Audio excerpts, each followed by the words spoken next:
Eu estou aqui no Museu Nacional de Enfermagem Ana Nery com Maria Júlia Lemos, a enfermeira e diretora do museu. Como foi que surgiu a ideia de ter um museu de enfermagem e o que é legal aqui na Bahia e quando isso aconteceu? A ideia, essa iniciativa é do sistema, né? O COFEN, Conselhos Regionais, Conselho Federal de Enfermagem, os Conselhos Regionais. É uma história já um pouquinho antiga, não é tão recente. Começou na década de 1990 e foi amadurecendo. Em 2001 se formou realmente a ideia, se contratou uma equipe de trabalho para começar a elaborar a parte da expografia, que é responsável Marcelo Dantas, uma pessoa de notoriedade nacional e internacional.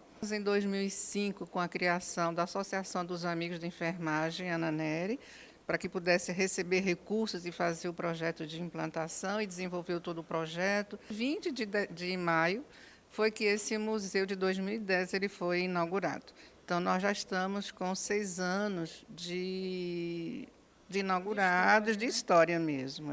Quando foi que surgiu a entrada da mulher na enfermagem? Na realidade, hoje, ela é tida como uma profissão feminina, mas a gente sabe, estudando a história, ela começa realmente pelo sexo masculino. E aí, mais tarde, a mulher, principalmente através das religiosas, foi que ela se tornou uma profissão dita feminina. Mas, a nível de história, se você pesquisar, você vai ver que o homem foi o primeiro cuidador mesmo. Agora, se a gente for voltar aqui para a História Bahia, eu vou te falar que foi Francisca de Sante. Então, muito antes de Ana Nery, a gente tem na história da enfermagem a Francisca de Sante, uma baiana, em que o marido ele era um comerciante bem dotado de recursos financeiros, da Santa Casa de Misericórdia, e durante a febre amarela aqui no estado da Bahia, ela se ocupou de acolher na própria casa pessoas indigentes, porque o hospital da Santa Casa de Misericórdia já não comportava mais. Então, assim, se a gente for analisar, a Francisca de Sante seria a nossa primeira enfermeira. Aí depois a gente vem com a Ana Nery, mas com certeza que existem outras tantas mulheres, né, que são anônimas, que cabe se fazer toda uma pesquisa. E as pessoas que não conheciam o museu e agora passam a conhecer, vão encontrar aqui no museu? Bom, aqui elas vão encontrar a história da enfermagem, o museu ela tem essa missão de divulgar, e aí a gente começa com a Francisca de Sante, com as Santas Casas de Misericórdia, que foram instaladas aqui na Bahia. E o que eu achei muito interessante nesse museu é que tem a primeira enfermeira negra na Bahia que ainda está viva. O museu houve toda da parte das pesquisas e foi deixado um pouquinho de lado o afrodescendente, a contribuição dele na história. Apesar que a gente sabe que na época do descobrimento do Brasil, teve a colonização dos portugueses, depois nós tivemos a migração do escravo, e aí começa o cuidador realmente, né? As negras, né? As mães de santos, as parteiras, a cuidar, né? As amas de leite. Uma é a Mãe Colota, é uma história extremamente interessante, mãe de santo, mas assim, ela começa a prestar ajuda ao médico. E esse médico começa a chamá-la de enfermeira Coló. E ela gosta desse título de ser enfermeira Coló. Então, assim, ela tinha o preceito dela, que ela respeitava, a comunidade também respeitava, mas ela fazia questão de colocar o seu branco na hora que ela ia cuidar desse doente, quem estava necessitando, principalmente parturientes e crianças, de colocar uma cruz vermelha. Então, quando ela estava vestida de branco com uma cruz vermelha, significava que, naquele momento, ela não era mãe de Sante, ela era enfermeira Coló, que prestava os cuidados. E é muito legal. As histórias dessas mulheres são inspiradoras, né? E a senhora também está de parabéns. Eu vejo amor pela profissão nos seus olhos, no falar. Isso é importante. Então, se vocês querem saber mais sobre a história da enfermagem, venha no Muneã. Abre de que horas a que horas? Nós abrimos de segunda a sábado, segunda-feira, 11 horas, até às 5 da tarde, de terça a sábado, de 8h30 às 5 da tarde. Muito obrigada, Maria Júlia. E vocês vão no Congresso Nacional de Saúde e Atenção Domiciliar, que vai ter uma mostra do Museu Nacional de Enfermagem Ana Nery. Eu estou aqui com o doutor Leonardo Salgado, que vai estar no CONSAD e é um especialista em geriatria. Eu gostaria que o senhor nos falasse um pouquinho sobre as tendências e soluções humanizadas.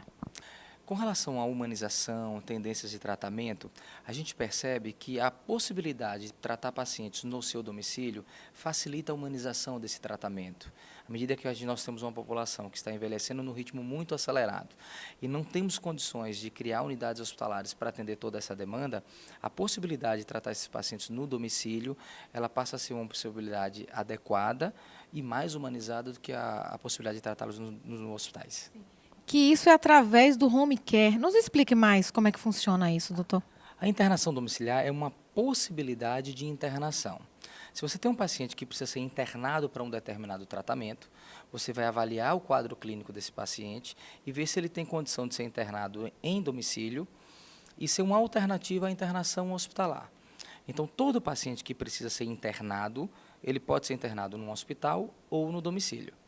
E, no caso, os hospitais têm uma parceria muito grande com os home care, porque realmente não tem como manter uma pessoa por tanto tempo no hospital e, por isso, há uma tendência do home care vir forte no mercado, é isso mesmo? As principais doenças que antes matavam as pessoas por volta da 4ª a 6ª década de vida, como os AVCs, por exemplo, a medicina conseguiu avançar e salva vidas. Mas ela está criando um contingente de pessoas com sequelas neurológicas muito grandes. Essas pessoas sobrevivem, mas têm algum tipo de dependência após esses episódios. À medida que a população vai envelhecendo, várias outras doenças elas começam a ser muito mais comuns. E são doenças que habitualmente são incapacitantes, que trazem para esse paciente uma dependência funcional. Por exemplo, Parkinson, Alzheimer, são pacientes que têm, num determinado momento, uma vida ativa e, à medida que a doença evolui, passam a ser pessoas que precisam de cuidados. Nós não temos estruturas hospitalares ou de nursing home ou de instituições asilares para abranger toda essa população que tem essa necessidade. A atenção domiciliar ela passa a ser uma grande opção para atender esse grande número de pacientes. Hoje, os hospitais, no Brasil inteiro, eles vivem um grande problema de número de vagas. É muito complicado construir um hospital. Demora-se muito tempo, muito planejamento, muito investimento. É muito difícil, inclusive, ampliar leitos hospitalares. Os hospitais que estão presentes, dando o exemplo aqui de Salvador, eles estão presentes há mais de 10 anos em Salvador, onde a população naquela época era muito menor e mais jovem. A população está crescendo e envelhecendo numa velocidade muito grande e não está se construindo leitos nessa mesma proporção. Quando o paciente cronifica no hospital e ele tem uma condição clínica que permite ser tratado em casa, ele libera um leito para tratar outras pessoas. Imagine que um paciente que fica 30 dias internado, aquele mesmo leito poderia tratar 10 pacientes que ficam 3 dias internados. Então, a gerontologia envolve vários profissionais de saúde, não só o médico. Isso. Gerontologia, o estudo do envelhecimento. Então, você pode ter um enfermeiro gerontólogo, um nutricionista gerontólogo, um fisioterapeuta gerontólogo, um médico gerontólogo. E falando de carreira, eu gostaria de saber, um geriatra pode trabalhar em quais lugares? O geriatra ele pode trabalhar no hospital, como qualquer outra especialidade, ele pode estar trabalhando no consultório, ele pode estar trabalhando em instituições de longa permanência, tá? Onde você pode ter unidades de pacientes crônicos, asilos, você pode ter geriatra trabalhando, e no domicílio. O domicílio permite ao médico geriatra o tratamento de pacientes, o acompanhamento de pacientes, tanto na esfera de uma internação domiciliar, como no acompanhamento, que deveria ser ambulatorial, no consultório, mas pela dificuldade de locomoção ou outras dificuldades, o médico tem a capacidade de atendê-lo em casa. Você que quer ser um futuro médico, vá no CONSAD para descobrir mais novidades, soluções e tendências do mercado de geriatria. Muito obrigada, doutor Leonardo Salgado, e nos veremos lá no Congresso. Eu estou aqui com Cláudia Pedrosa, a idealizadora do CONSAD. Por favor, Cláudia, nos diga como foi que surgiu a ideia de fazer o primeiro Congresso Nacional de Saúde e Atenção Domiciliar. A Bom Cuidar, ela veio para o mercado, ela surgiu no mercado com a intenção de promover vários cursos de capacitação, qualificação, né, e treinamento, e também no cuidar de pessoas com necessidades especiais. Diante disso, a gente começou a observar algumas situações que estavam acontecendo no mercado que era importante. E vimos também que as empresas de home care, elas solicitam um cuidador quando elas estão prestando esse serviço. E diante disso tudo, eu falei assim, gente, por que a gente não faz um congresso? Por que a gente não traz isso realmente a foco para toda a população e os profissionais de saúde? Aonde vem palestrantes de todos os lugares do Brasil, né? São Paulo, Rio de Janeiro, nós temos palestrantes do Canadá, e que vão mostrar e trazer temas importantes hoje, não só para o segmento de home care, mas também para a qualificação do cuidador. Cuidar já começa desde o momento que a gente nasce, né? Que a mãe já cuida. Então, o cuidador, ele não precisa ter uma especialização ou uma graduação, mas ele precisa ter uma qualificação. Ele precisa estar capacitado a cuidar de alguém com alguma necessidade especial. Algumas doenças do próprio envelhecimento são importantes você ter conhecer mesmo essa doença, como o Alzheimer, o Parkinson, né? Para poder você saber quais os cuidados realmente são devidos a essas pessoas, para evitar que aquele paciente, aquela pessoa que está sendo cuidada, ela retorne de novo para o hospital. E quais são, então, hoje os cursos para o cuidador que vocês estão fornecendo? Pronto. Hoje a gente tem vários cursos de especialização. Fechamos parcerias com empresas de São Paulo e do Rio de Janeiro também, né, que nós vamos fazer cursos de especializações para pessoas já graduadas, tá? Mas nós temos cursos de cuidador de idosos e de cuidadores de pessoas com necessidades especiais.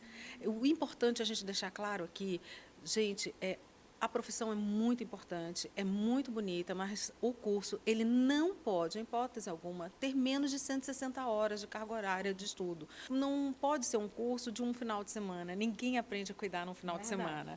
Então, a gente insere várias disciplinas, a gente leva equipamentos para que eles conheçam o que é um tensiômetro, ensina a verificar a pressão, ensina a verificar a temperatura. Então, é importante todo esse conceito realmente do cuidar. Para mais informações, o site da Bom Cuidar, sobre os cursos, enfim, e para quem precisar do próprio serviço da Bom Cuidar. O site da Bom Cuidar é www.bomcuidar.com.br. Tem todos os cursos. Nós temos cursos, por exemplo, de especialização em técnico de enfermagem em home care, ou outros que queiram estar na área do cuidar. Eu gostaria que você já convidasse as pessoas para ir para o congresso e o que vai ter lá. Todos estão convidados, todos da área de saúde, assistente social, gestores, administradores, porque nós vamos falar de gestão, vamos falar de inovação tecnológica, vamos falar de judicialização da saúde, vamos falar de uma gama de temas científicos muito importantes hoje, como cuidados paliativos. Então, vai ser muito interessante esse congresso. E vamos levar junto com os nossos parceiros aqui, que é o museu, né, para mostrar realmente a inovação da tecnologia, como a enfermagem nasceu e como é hoje no mercado. Cláudia, muito obrigada, sucesso. E eu fico muito feliz porque o Carreiras e Oportunidades vai estar no dia 14 lá. Então, anotem na sua agenda. Aliás, entre no site porque as inscrições estão lá, consadesaude.com.br. O Carreiras vai estar no dia 14, mas o evento vai ser de 9 às 20 horas. O evento começa às 9 horas da manhã, com credenciamento, termina a última palestra às 18h30, mas a gente sempre dá aquele tempo a mais por causa dos debates que ocorrem nas palestras. Na Arena Fonte Nova, nos dias 14 e 15 de julho. Aguardamos vocês lá. Até mais.